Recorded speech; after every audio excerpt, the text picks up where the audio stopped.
You're listening to Things You Should Know, and I'm your host, Andy Ngo.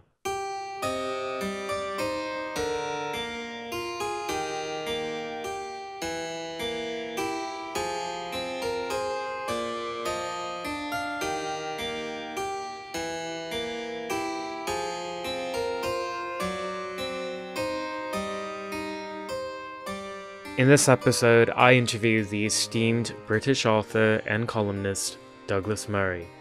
We discuss his new book, The Madness of Crowds, Gender, Race, and Identity. Murray posits that the proponents of intersectional identity politics are undoing civil rights gains in the West and moving us down a path of division and inevitable conflict. The Madness of Crowds, which is subtitled Gender, Race, Identity, is my best attempt to run straight at what I think of as the madness of our time, the underlying madnesses of our time. I've been noticing for some years, as I think a lot of people have, you have, others have noticed, that there's a very strange thing happening. You notice it first by the things that get people's careers destroyed, the names that they get called. Homophobe, racist, transphobe, rape apologist, that sort of thing. And you notice that basically what our societies appear to be doing is to introduce a new form of ethics, a new form of religion. A religion and metaphysics based in anti-racism, for instance, anti-sexism, anti-homophobia, anti-transphobia. All, by the way, perfectly good things. I mean, they are, who wouldn't be in favour of opposing racism or sexism? But this is, in my view, an attempt to embed a form of ethics which is unwise for reasons that I explain in the book, which is that these are very fine products of liberal societies, but they're hideous foundation blocks. You can't make an ethics based on gay rights, women's rights, and so on, for reasons that I try to put my finger on in the book. These are all much more unstable components than we're willing to admit. And that's what really got me interested to begin with, which is why are we claiming we know so much about things we don't know about? And why are we not talking about things we do know about? Why did you choose to write about this as a follow-up to your 2017 bestseller, The Strange Death of Europe? One reason is that I'm attracted to very difficult subjects. I sort of always have been. I'm attracted to things that people tell you not to talk about. It's sort of always been like that. Ugly subjects, difficult subjects, uncomfortable subjects. And in The Strange Death of Europe, I tackled what I think is still, one of the most uncomfortable subjects in our society, is the subject of immigration. But I noticed that there was this thing that was particularly emergent among, the youngest generation now growing up, that there were a set of presumptions they were making about what being gay is, what being of a different race from white might be, what being trans might be, and what being a woman is. They had developed a very different way of looking at these things, and they were incredibly certain, and in fact increasingly certain, about what you were allowed to say about it and what you were allowed to think about it. And I don't agree with this, because I think whenever anyone says you're not allowed to think about this, you're not allowed to talk about it, I'm very attracted to finding out what it is I'm not meant to know about. And there is this movement, which, ugly enough as it is, we call intersectionality or social justice, and more. These movements are real now. I mean, they've broken out from the academy. They've broken out from weird liberal arts colleges on the west coast of America, and they're in the real world. They've entered people's workplaces. They've entered people's offices. They've entered government. So what seemed to be a really rather obscure and indeed laughable thing until 10 years ago, well, people aren't laughing now. My view is that everybody who is basically employed in any publicly funded institution is almost incapable now of telling the truth, or speculating even about the truth, about a range of things, all of which I go into in this book. And so, strangely enough, the only people in society in a position who are still allowed to think out loud and to talk are people who aren't employed, or only employed by themselves, or only answerable to the public, because all institutions have become weak and cowardly and fearful, and as a result embed this new ridiculous metaphysics, ridiculous as I see it, at the very least contradictory. The book is divided into 4 sections: gay, women, race, and trans.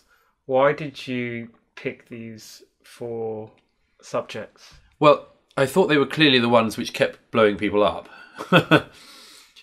And I started with gay because in some ways it's the easiest, and it's the only one on which I have a small pass, a sort of allowance slip, you know. I can't claim to be a woman, or I could claim to be a woman, but I don't want to. Because I'm gay, I thought at least people will see that I'm not approaching any of these things from a position of hate. I'm approaching them from a position of inquiry and saying, what are the flaws within the assumptions we're making?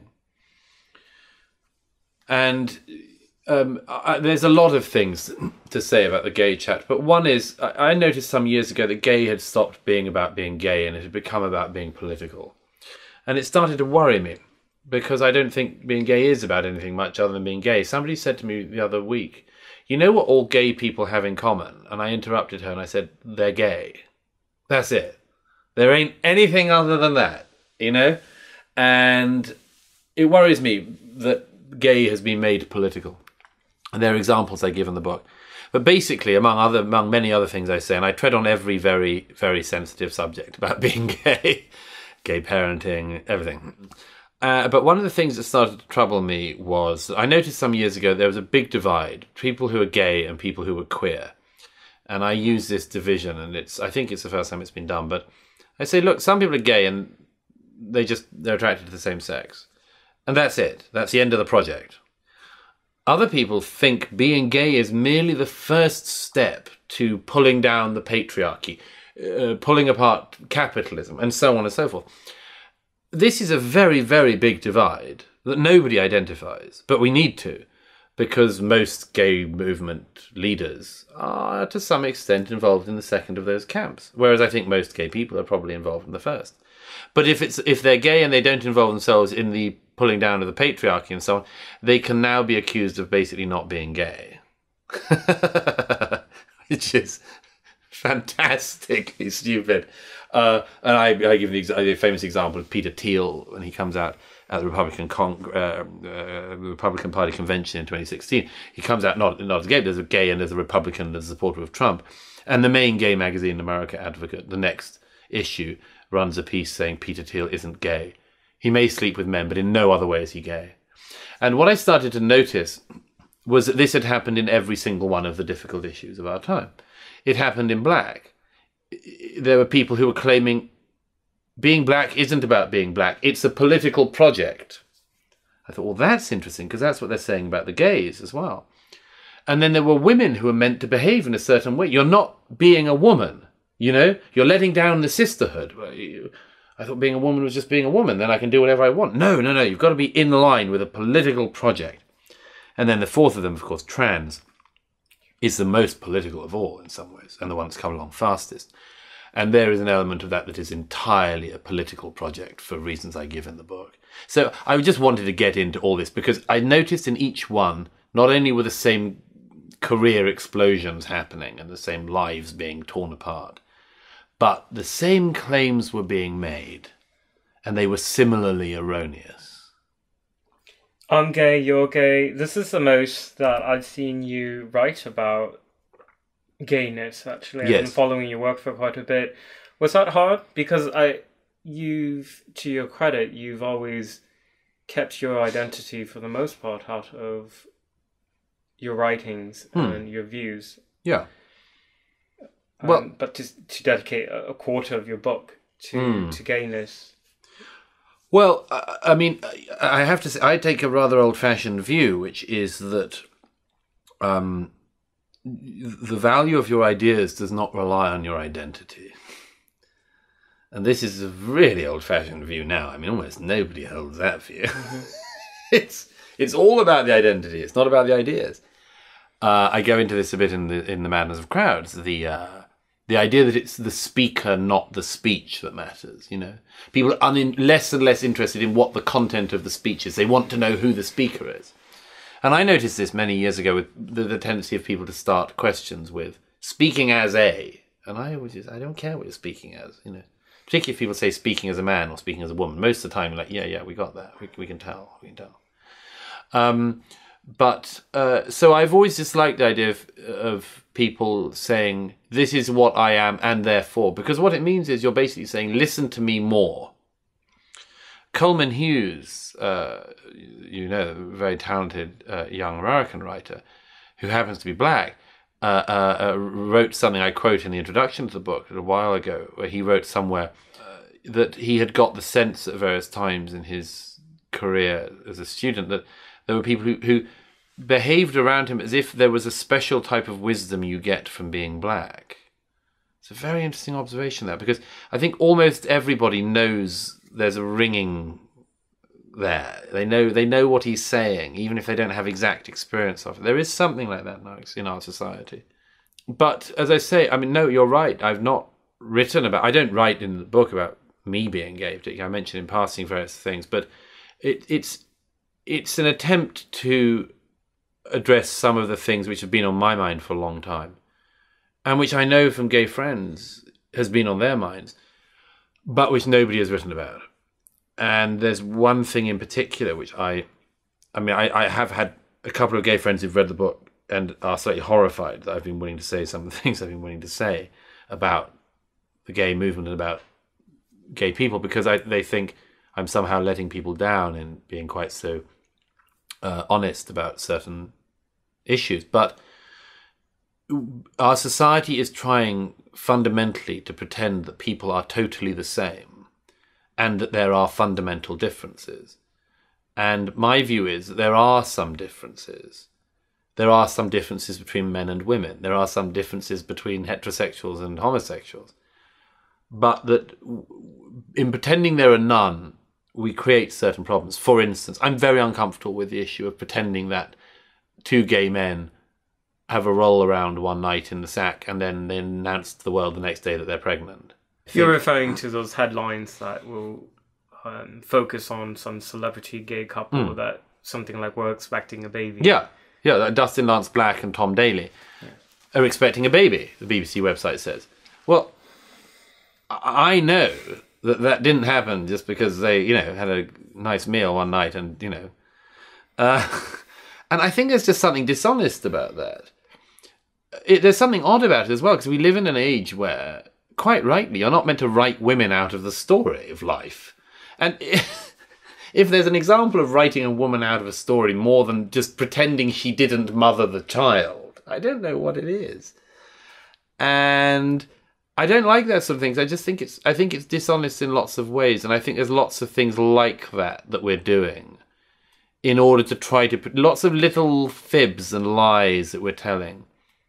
And I just think, among other things, that one of the other things I get into is, and I say this at the end of the gay chapter, and what I think a lot of people are going to find quite hard to accept, but basically, in all of these things, what might the plausible reasons be that some people have prejudices? That's a really difficult one. That's a really ugly one to open up, but it's interesting. It's very interesting. Is there ever going to be a time when everybody thinks that they're totally comfortable with gay? And I say, I don't think there will be. I think there are certain things about gay men in particular which are slightly unnerving to certain things in the order of many heterosexuals' lives. And there's a sexual dynamic to this which I go into in the book. I think people haven't explored. They have explored in the past, but they haven't for a long time. And it's part of the same dynamic that affects women and particularly comes in with trans. And the dynamic is something like this. I try to sum it up at one point that for heterosexual men, women seem to be the holders of some kind of magic. They have the thing that men want. But gay men seem to be in on the secret. They seem to know something. And it's why a lot of straight women it's one of the reasons, not the only one, it's one of the reasons a lot of straight women have gay male friends who they can talk about stuff with. And it's a reason why some heterosexual males really, like, you must have had this experience, I certainly have, that like, a certain type of heterosexual male just wants to pump you for information. Because they think you might help them unravel the mystery of women and what it is that women want. And I say it's like having a bilingual friend. But in that case, it is a bit different. I mean, people don't want to talk about this stuff because they want to say, if you talk about it, you'll make more people kill gay people or something. More trans people will commit suicide, you know.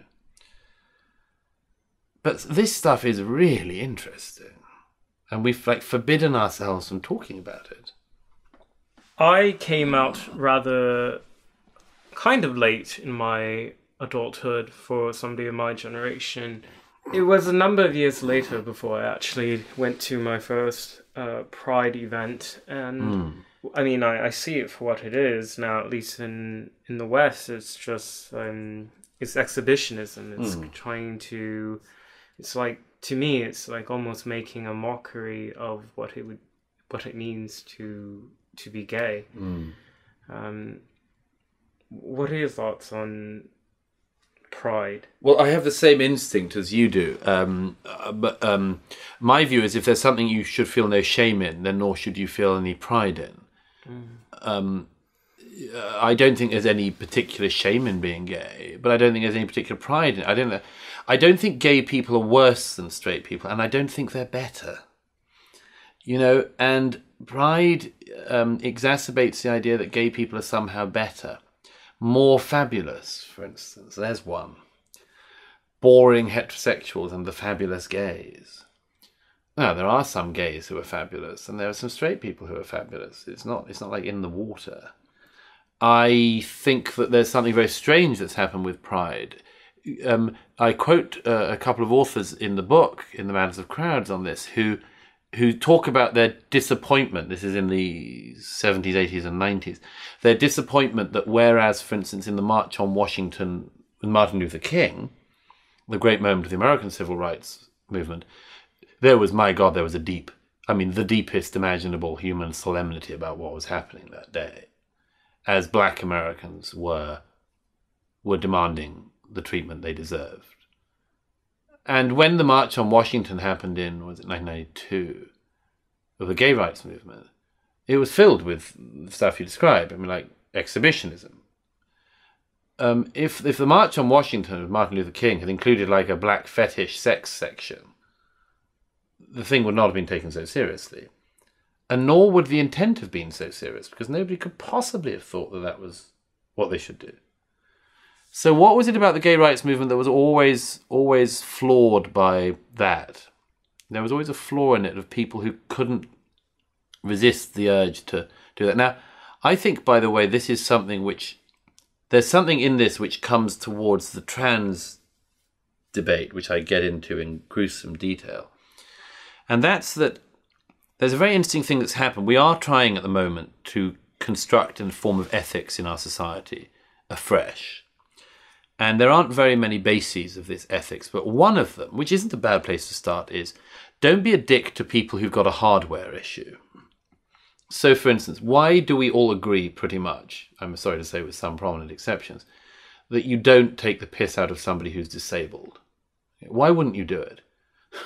Because it's not like the guy decided to be disabled. He didn't choose to be disabled someday. It's something he can't do anything about. So we recognise that it's just horrible behaviour to think that you should mock somebody for being disabled. Okay. So that's one of the bases of our ethics. You don't mock people for things, or you don't judge people for things they can't help. One of the really interesting things that happened in the gay rights movement from the 70s onwards, it sped up in the 80s and 90s, was the movement to make gay not a lifestyle choice, but a hardware issue. And I go into this. Hardware, not software. And it worked. My view is that gay is probably hardware. It's mainly hardware, but it's a bit more software than people are willing at the moment to admit. Particularly, I would suggest, among female female homosexuals, lesbians. I think there's more fluidity than we want to admit. And there may be a bit more fluidity in male homosexuality than people are willing to admit. There is, and I quote some sources of this, some fairly good evidence that there's a software element somewhere, possibly, in some people. But gay rights movement realised it would get furthest, fastest, if it said completely hardware. No gay can do anything about this, so don't be a dick. And the interesting thing about this is that the trans rights movement has learned a lesson from the gay rights movement. And the trans rights movement, the trans used to be fairly explicitly and obviously, to a considerable degree at least, about sexual attraction. And in the 21st century, the run for trans... You mean the sexual attraction of dressing as the opposite sex? Yeah, the sexual element of everything from wanting to wear an item of the opposite sex's clothing to imagining yourself in the body of the opposite sex. Trans has tried to say this has nothing to do with sex, it's hardware. In fact, it's so little to do with sex, we don't even want you to discuss the sex element anymore. There was a quite famous book that came out about 10 years ago about transsexualism, which just got into a horrible set of trouble because the author looked into the sexual element in trans. And the trans rights campaigns were furious with him for daring to open that up. It's like, don't talk about us and sex. We want you to talk about the serious hardware issues of trans. But we don't know if trans is hardware or software. We don't know enough. But it's interesting that they are pushing to make it hardware. Really hard. They are pushing so hard to make it hardware. And I'm jumping around a little here, but bear with me just to make one other point, if I may. One of the interesting things is, and one of the reasons I think that our societies are deranging, is because we are trying simultaneously to say gay is hardware, trans is hardware, but being a woman is a software choice. Well, that is just dementing. Well, in the whole queer ideology is full of contradictions. I'm just thinking about how, with all this focus now on pronouns and how you can choose your pronouns. For example, you can be she, her, but also they, them, or non-binary, gender non-conforming. And the thing is, you can choose it. You can be fluid. That would seem to undermine this argument that's been built up for so long about we are born this way, exactly. Right? Of course it is. No, I mean, the list of contradictions now is really considerable. And you're right. I mean, the way I put it, it's trying to run two programs at the same time on our societies. And it doesn't work. It can't work. And that's why we have this grinding, painful noise all the time. And noise it is. By the way, that specific one you mentioned, the pronouns, by the way, there's one upside to that, which is some of us who are sticklers for grammar, used to say people didn't know what nouns and pronouns were anymore, but everyone knows what pronouns are now. It's come from a rather surprising direction, this element of grammatical purity. I wasn't expecting it from there. But anyhow, let me throw one out there. When people say, I want to be known as he, him, her, his, they, them, the. Are we sure it isn't longhand for look at me? Look at me. Are we sure? Let me push that, if I may, for a moment. I would say it's absolutely certain that in some proportion, I won't say what, because I'd just be guessing, but in some proportion of cases, it is look at me.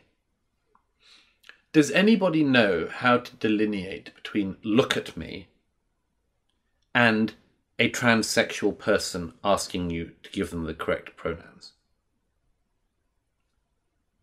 I mean, somewhere there must be that line. Is anyone interested? So, why does nobody want to discuss that?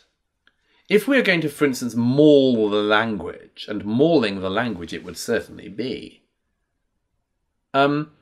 we ought to know that and take that one step further. Okay, let's pretend we're not sticklers for language, and most people aren't, so what? Let's say we don't pretend about the bathrooms thing. It's up for grabs. Are we sure that in the course of not being interested in this, we don't mind medical experiments being done on children? Sure. And let me, if I may, take that one step further. Let's say this thing we pretend we know loads about in trans is something we're all going to follow through. How do gay men and women really feel about that? I can tell you how I feel about it. I can think of a lot of friends of mine, people I've known, who were effeminate as young men. And did you have this? Yes, when I was young, actually.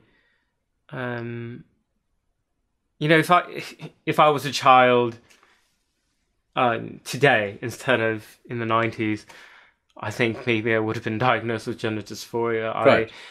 The toys, for example, the colours that I liked, just all stereotypically girl stuff. And I used to, when I was young, you know, if I would wear like my older sister's dress, like really wish I wish I could be a girl type of thing. Right. And of course, then once you know, now I look back and I'm just like, wow, I'm really glad that there wasn't any type of medical intervention early on.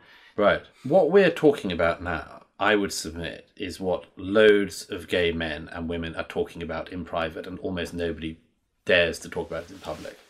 But we need to. Because if a young person who's likely to grow up to be gay, you know, a happy gay man or a happy lesbian, if society says, no, you are actually not going to grow up to be gay, we're going to make you into the other sex. It's like, that is totally against the gay cause. It's against gay people. It's profoundly undermining to gay men and women. And this is in LGBT. This is this acronym that's meant to all go together. It's all. I mean, I mentioned in the book, gay men don't get on that great with gay women, in my experience. They don't have much in common. Neither are very good about bisexuals, and they have almost nothing in common with people who say they're trans. But everyone says LGBT. Okay, that's a minority and a minority. A much more interesting one is why the trans thing runs against the women issue. Because, I mean, with women, we're not talking about a minority, we're talking about 50% of the species. So something that profoundly undermines that is of interest. And again, I mean, I go into this in the trans chapter. All these women keep on being destroyed because they refuse to concede a bunch of things about their identity. They refuse to concede. And by the way, that's the one that, you know, I said to you, you know, Peter Thiel isn't gay because he turns out to be a Trump supporter. Kanye West isn't black once he comes out for Republicans. And one of my favourites is Germaine Greer, the most prominent, famous and rightly celebrated feminist of the late 20th century, has been made not a feminist anymore because she's failed at the trans one. Germaine Greer should fail at the trans one because the trans thing runs against the understanding of womanhood that Germaine Greer has spent her life talking about. So everyone, I suppose the point is one overarching point is everyone's trying to build this big coalition, and I say it can't work, so don't lean on it this hard. Don't lean on it this hard, because it's going to break. Well, in this world now where you can pick and choose your identity at any given moment, I wonder why the people who hold to that worldview refuse to apply it to people who want to change their race. Like, I don't understand why that consistency doesn't apply. It's entirely same logic. Right. Well, you know, I write about in the book the Hypatia controversy. And Hypatia is the feminist philosophy academic journal. Yes, not everybody listening necessarily takes it monthly, so I think it's worth. But I mean, I've read it since I was a boy. But Hypatia ran a piece by an untenured academic called Rebecca Tuvel, 2017. And she asks exactly the question you just asked. And it's one of the most interesting and painful questions of the time. If you can change from being a man to a woman or a woman to a man, why can't you change from black to white or white to black? This is, I address this in the race chapter of my book, which opens up cans of worms like all of the other chapters, but really, really interesting ones. Because, of course, we have had attempts in recent years to do so-called transracialism. Now, there are very prominent cases. I mean, in our own lifetimes, the most famous pop musician in the world changed race in front of everyone's eyes, or changed skin colour in front of everyone's eyes. And we sort of went along with it. I mean, we all said, that's a bit strange. Everyone noticed, but we sort of parked it in a certain way. It'd be interesting to know how the Michael Jackson thing would happen now if somebody tried it. I think it's a lot worse. But, of course, there was this extremely famous case several years ago of the case of Rachel Dolezal, who said that she was black, worked for the local chapter of the NAACP, and turned out to be of Austrian, German, or Czech heritage, which is about as white as you can get. And, of course, she's found out and had been trying to pretend to be black by the somewhat stereotypical thing of adding bronzer and frizzing up her hair, which is sort of embarrassing when you just reflect on that. Anyhow, she, of course, is found out with this. And so Rebecca Tuvel opens up this question.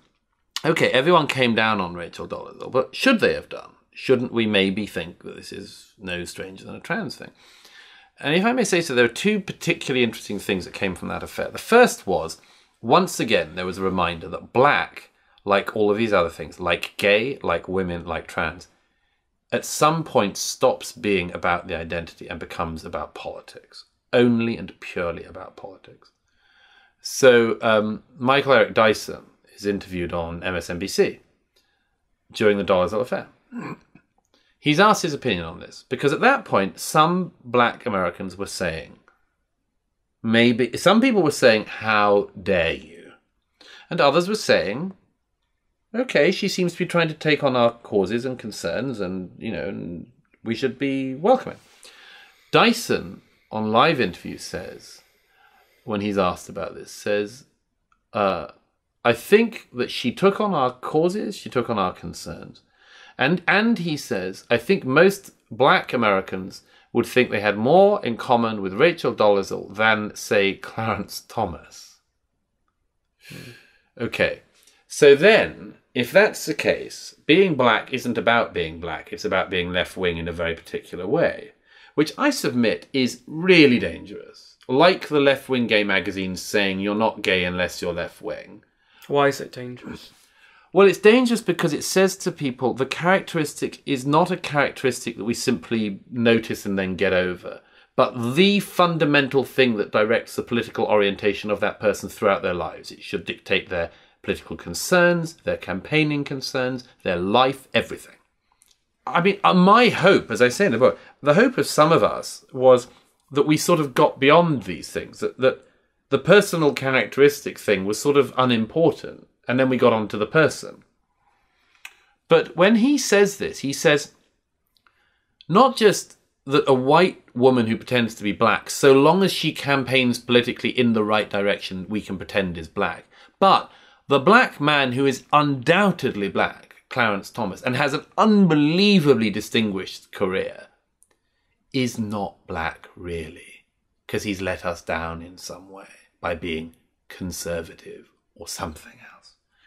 Now, the second point on this is The View exposed this very clearly,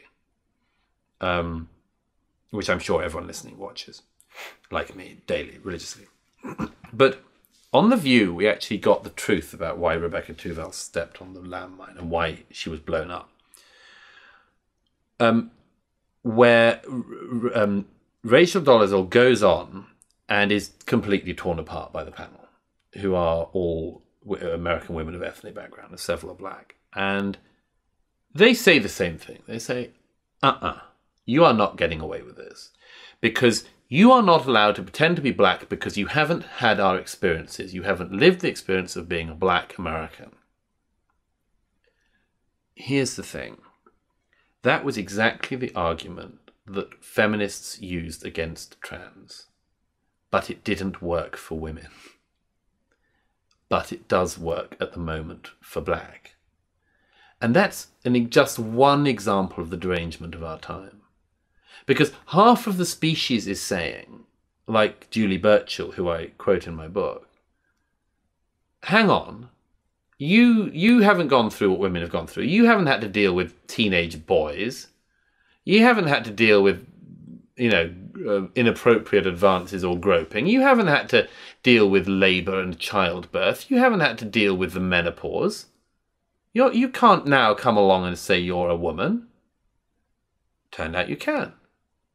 But the same argument, it didn't work. It does stop it if it's trans racialism for the time being. But it's only that. It's only that thing on the view of the lived experience has not been your lived experience that for the time being is holding back people from having the right to say, I'm whatever colour I want to be. How do you think this intersectional social justice worldview seemed to have become so mainstream in the Anglosphere? It's a really interesting question because it's not as bad elsewhere, is it? It's basically an Anglosphere thing. There are versions of it elsewhere. I mean, across Europe, most countries have bits of it, but nowhere. Sweden. Yeah, but nowhere is it as bad as it is in the Anglosphere. I mean, a little example, but a sort of pertinent one. When the Me Too thing broke out, and you could see quite early on that although there was a completely reasonable and indeed overdue accounting of some absolute scumbags who'd got away with stuff for too long, nevertheless, everyone could see that it also too fast went into things that were no way of the same seriousness, and sometimes were just like bad dating. Bad sexual etiquette, bad dating etiquette.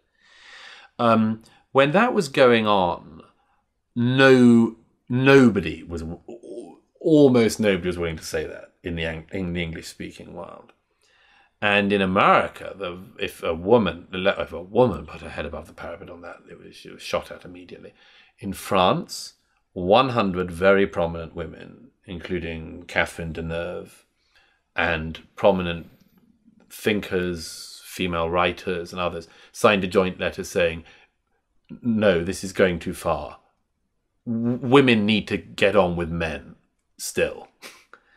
Now, I just couldn't imagine that letter being signed by 100 prominent American women. You just couldn't find them. There aren't enough brave American women at the moment. Like, there aren't enough brave women in general, just like there aren't enough brave gays or enough, there aren't enough people willing to run against this consensus. And there damn well should be by this point. There should be. The sexes have got to get on for the interests of the species. I mean, God knows it's not my business, but I would like them to get on. And in order to get on, they have to have reasonable chances of engagement. And I say in my chapter on women, what the odds we are stacking against that now are, and it's unbelievable. Still even now in the age of dating apps, like 15 to 20% of people are going to meet their life partner in the workplace. Okay, what are the rules in the modern workplace about men and women and what they're allowed to do? Basically, if you're a man, you got to ask a female co-worker you like out for coffee once with 100% success rate that the person you ask out for coffee turns out to be your wife and life partner. And if you happen not to hit the bullseye the one time you throw the dart, you're toast. That is a totally unsustainable position. And everybody knows it. But too few men and women, too few on this occasion heterosexual men and women, are willing to identify the absurdity of the position we are all being told to hold. Do you think gay men have it easier in this regard? In spaces where there's sexual tension, there's kind of a give and take that goes both ways, and actions that may be perceived by some women as harassment is just, I think, in gay culture, just part of the game. Well, that's true. I mean, there's probably a greater tolerance of it, yeah. But that's because gay men and gay women have a great advantage over their heterosexual counterparts, which is they know what the other party wants. And that's a very, very big advantage. The source of much great comedy and literature, and indeed tragedy, but mainly comedy, is the inability of men to know what women want. But one of the main sources of humour across the centuries, across the millennia indeed, is men don't understand women, but women really understand men, and they know how to lead them on. I talk, by the way, in a chapter on women about this form of female power, which, and there are so many forms of female power, like there are forms of male power, but we only focus on the male power. And the forms of female power that women are able to wield are extraordinary from the point of view of the dynamics between the sexes. And we've pretended it doesn't exist at all in our societies. But to get back to the gay question which you asked, yeah, I mean, I say this is one of the things that's slightly unnerving for some heterosexuals about gay men in particular, which is that the unnerving thing is the same thing that's slightly unnerving about actual transsexual. I mean, people who have actually transitioned across the sexes, which is that they're in the situation that, in the Metamorphoses of Ovid, when two of the gods, the male god and the female god, have a row about who benefits more from the act of sex, they call on Tiresias to give the verdict, because Tiresias was a man in Ovid, stumbles upon two snakes, hits them with a stick, and is turned into a woman. Lives as a woman for 7 years, then stumbles upon the snakes again and hits them again and goes back into being a man. And so these gods in Ovid ask Tiresias to give the verdict on who gains more from the act of love, men or women. Because as they say, you, Tiresias, are the one who knows both sides of love. And Tiresias gives the verdict that women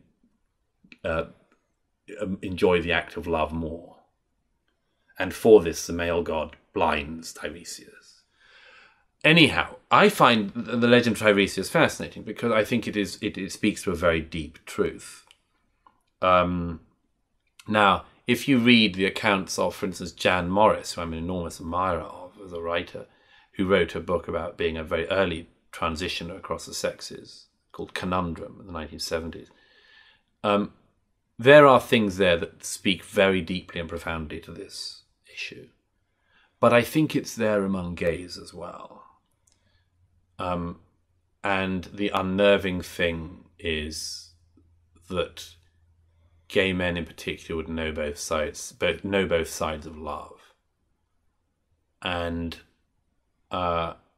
it's a deep advantage in some ways, a disadvantage in others. And yes, there are probably things that gay men and women have put up with, which their heterosexual counterparts now no longer would. And the problem for women is that they're not sexually attracted to the men they're now making. Like they're trying to make these nerve-ridden, emasculated, unsexual, not chasing women men, and then say, where are all the men? Well, you fucked over all the men. You tried to make them into these weird non-men. You can't now come along and claim that there aren't any men around. You've terrified the men into not being able to go near you. So you can't complain about that. Well, you can, but, you should think about it. One of the problems in this, if I can say so, there's a sort of gay help that can go in here, is that my experience is that gay people have to learn quite fast how to draw the lines swiftly. You learn how to say no. And it's easier for men on men because there's a power dynamic certainly there that is different with men and women, for sure. But here's something else. You see, there's a set of things I say throughout the book. I pose a set of things that are additionally deranging in our society because they're things that are demanded of us which aren't possible. For instance, a very prominent one in our societies now is the right that is asserted by absolutely ridiculous people that they shouldn't be ridiculed. And, you know, ridicule isn't nice. But if you're totally ridiculous, a preposterous person, saying preposterous things, you do not have the right to not be ridiculed at any point. It's an unsustainable claim.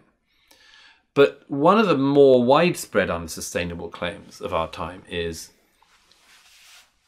that you can be sexual without being sexualized. That's one way of thinking of it. Or let me put it another way. That you can play in the sex area. You can dabble in that with somebody and at any moment be able to say, I am not in that area. And that's, I think, gay men tend to have to learn quite fast how to do that. How to bat it away if they don't want it. And that, generally speaking, not always. Of course, there are certainly cases of assault and all that sort of thing. But generally speaking, gay men know, and gay men and women learn what it is to be in the sexual area. Now, men and women who are straight know this as well. But there keep on being these additional problems that are thrown in the way. Such as the claim that... I mean, let me give an example. If you're in like a sexualized space, we all know there are such places. Gay and straight nightclubs, for instance, are sexual places. Somebody may put a hand on somebody in such a place in a way that's different from if it happened on the metro in New York. Why? Because the metro is not meant to be a sexual place. It's not a place where that's in the air. Quite the opposite in my experience. But a nightclub is such a space. And a lot of the things that are being demanded at the moment that are making these things unnecessarily difficult are people saying, I demand the right to be in the sort of area and the sort of place where it's a bit sexual.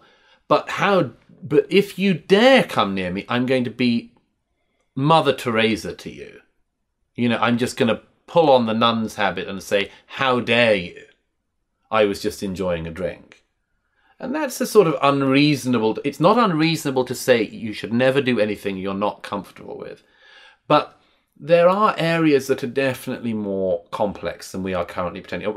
Our society currently pretends that all this stuff is totally easy, you know?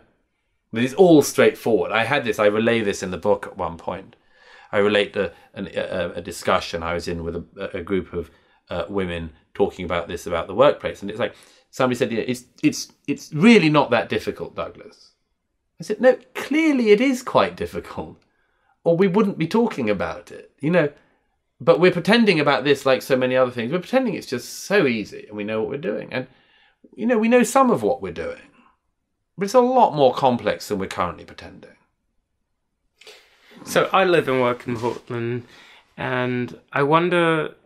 why did particular anecdotes out of the city feature in your book? Well, Portland is obviously like one of the central deranging hubs of the universe at the moment. I mean, one of the places that's just imbibed and now breathes out the worst ideas. You know, the food wars I mentioned in the book, the Portland food wars, where the society seems to dement around a group of people honestly believing that somebody might be trying to bring back colonialism through the backdoor method of opening a restaurant in Portland. Which, if you were going to try to start colonialism again, I really think that's not the way you'd do it. But these people whip themselves up into fury, and they behave worse than almost anybody can behave, as I don't need to tell you, as you very well know. But I'm interested in why this is happening, and I go into it in the book, why these very, very bad ideas have caught on in certain places in particular. And they have. And I think there's a set of very interesting reasons why. One is that these things might all be the games we play when we've run out of other games. Mm. You know? There's a view of history which you can take from Marx, you can take from Hegel, but that when a set of things is basically sorted out, I mean, again, people are going to push back on this, but when basically your living standards are better than any previous generation, when you're luckier than any of your forebears have ever been, when you're basically safer than at any point in human history, maybe we can't cope with that. And a certain proportion of people, not all, but a certain proportion, and it might be very large in certain places, basically decide that they're bored of the safety. There's all sorts of criticisms you can make of Donald Trump, but it seems unlikely to me that Nazism is genuinely going to be introduced in America in 2019. Very unlikely. And I know a fair amount of European politics and how that happened in the mid-20th century in parts of Europe. So why are these people in Portland behaving as if they are on the verge of Kristallnacht? And in an effort to avert Kristallnacht, you'll do Kristallnacht. And my view is, I've come to the conclusion that these terrible ideas about gender, about race, about LGBT, this intersectionalism, the intersectionality, is something to do at the end of history. Something happened after the financial crash of 2008 that meant that these bad ideas that were hanging around wafted into the mainstream. Almost like a virus when the body got a bit weak. You know? The capitalism, democracy's immune system has been a bit weak in the last decade for totally understandable reasons. And into it, and I explain in the book the intellectual structure of how this happened, into it came this very particular intellectual project, intersectionality in particular. And it came straight in, and our immune system was not strong enough to keep it out. And I think it should have done, because I think it's going to derange people much, much more unless we find a way out. And part of the point of the latter portion of my book is to help people find the way out, which I think I know. I think I can explain it, because we need to get out of it. If America, in particular, keeps going down this road, you're going to show how in the 21st century a diverse society cannot get on. Cannot get on. You will demonstrate to the world that different races cannot live with each other, that the sexes cannot live with each other, that gay people cannot live with straight people. I mean, it doesn't get worse for demonstrating bad ideas than that. You bring to such clarity this paradox of the world that these people are trying to, the vision that they're trying to protect us from, they're moving us closer to through their actions. Yes. And in the book, you bring up numerous anecdotes out of Portland that are worthy of ridicule, and they're outrageous, and they're funny. But what we're witnessing in my city and what I've experienced personally is when intersectionality becomes a militant worldview, in that Antifa's movement has been around for decades, and particularly in Germany and in Europe. And in the American context, it's mutated to a slightly different form than what's seen on this continent, in that it's taken on aspects of intersectionality. So you will see them really emphasize the trans radicalism as part of the movement.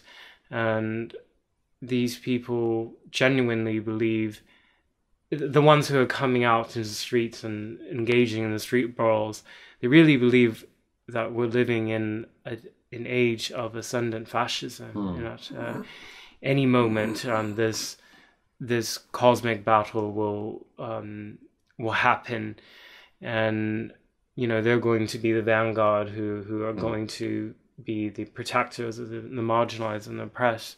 So, well, If I may say so, I mean, there are several things going on there which is just worth very quickly running at. First thing is the people who genuinely believe that. Now, you've had more experience up close with some of these people than I have or ever want to. But some of these people, as you just said, clearly do believe that they are living in an age just on the brink of opening Auschwitz in Oregon. Those people have to be de-radicalized. It has to be explained to them that they are in no such situation.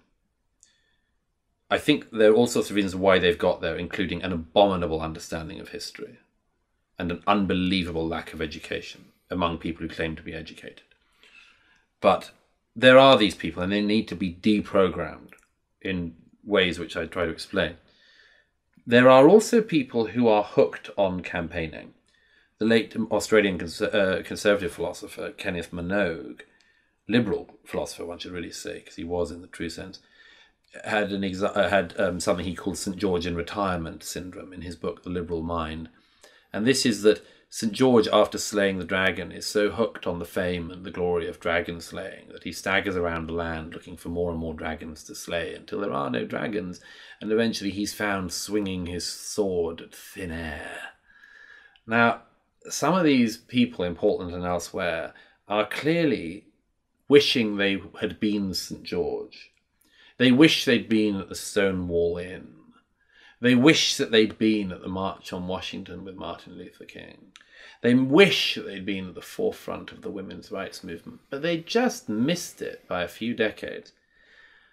So how do you get, in this intersectional era without any other form of ethics, how do you get respected by your peers? By sort of showing, you know, I missed the big event, but my God, I'd have been at the vanguard if I'd been there. And so I will fight as hard now as if it was on the night of Stonewall or the March on Washington. And these people are campaigning and auditioning for virtue in our age. And that also has to be deprogrammed.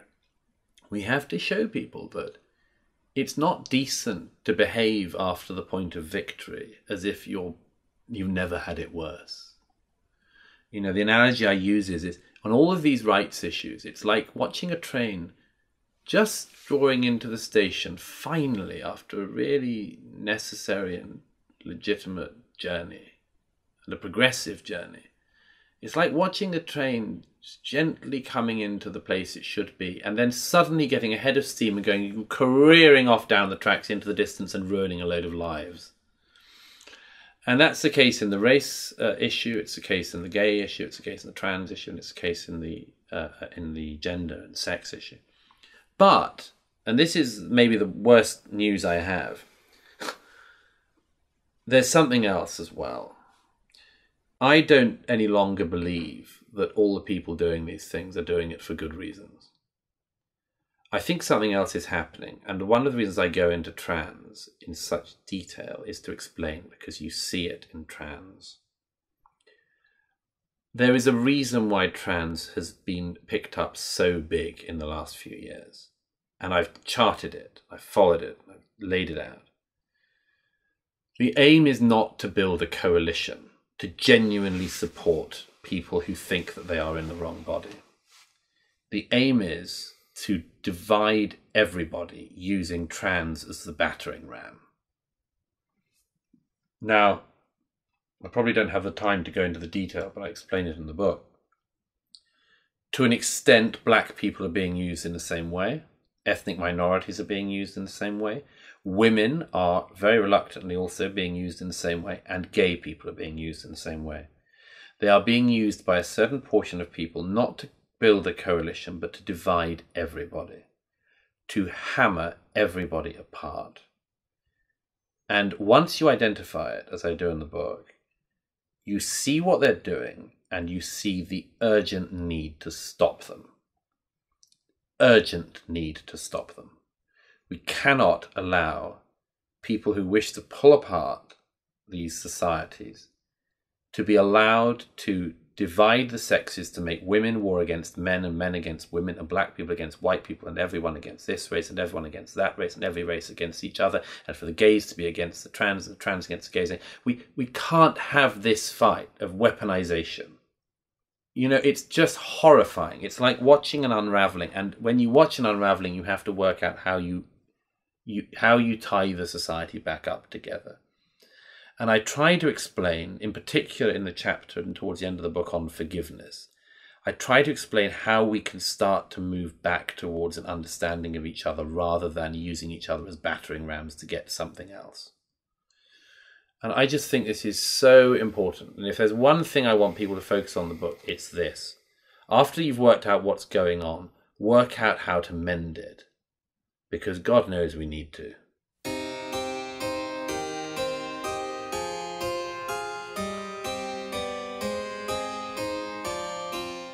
And that was Douglas Murray, author of the new book, The Madness of Crowds, now available wherever books are sold. If you enjoy my work, please consider becoming a supporter through Subscribestar, Patreon, or PayPal. As an independent journalist, this work is only possible through your support. Just a few dollars a month helps me a lot. You can find the links in the description.